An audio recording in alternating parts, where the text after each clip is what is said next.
Hello everyone, నేను మీ doctor Ashwini, infertility specialist 49 Rajahmundry branch.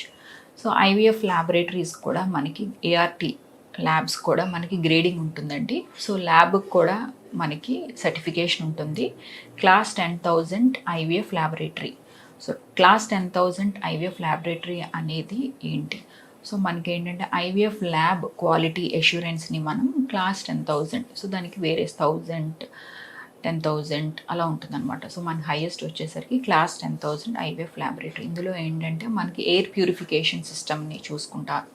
తర్వాత ఏంటంటే ఎయిర్ ప్యూరిఫికేషన్ సిస్టమ్ ఎలా ఉంది.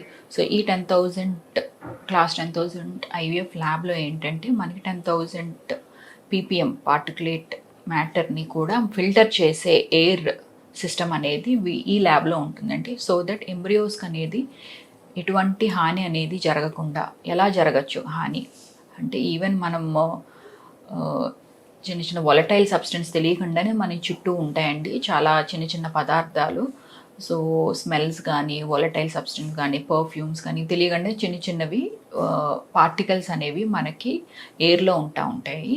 సో అంత మైన్యూట్ 10,000 పీపీఎం మైన్యూట్ పార్టికల్స్ని కూడా ఫిల్టర్ చేసేవి మనకి క్లాస్ 10,000 ఐవీఎఫ్ ల్యాబొరేటరీలో ఉంటుందండి. సో దీనివల్ల ఏంటంటే మనకి ఎంబ్రియోస్ సేఫ్టీ అనేది చాలా మనం ఎష్యూరెన్స్ అనేది ఇవ్వచ్చు.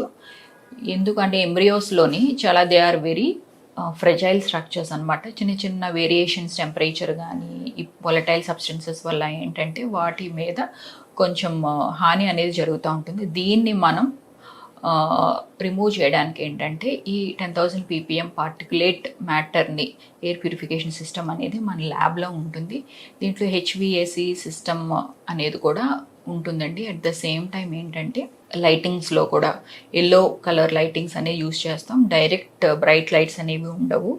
అట్ ద సేమ్ టైం ఏంటంటే దీని వల్ల ఏంటంటే మనకి ఎంబ్రియోస్లో కొంతవరకు మనం క్వాలిటీని మెయింటైన్ చేయడానికి ఇటువంటి ల్యాబొరేటరీస్, సర్టిఫైడ్ ల్యాబొరేటరీస్లో ఉంటుంది. ఇలాంటివి మనకి 49లో అనేది అవైలబుల్గా ఉందండి. Thank you.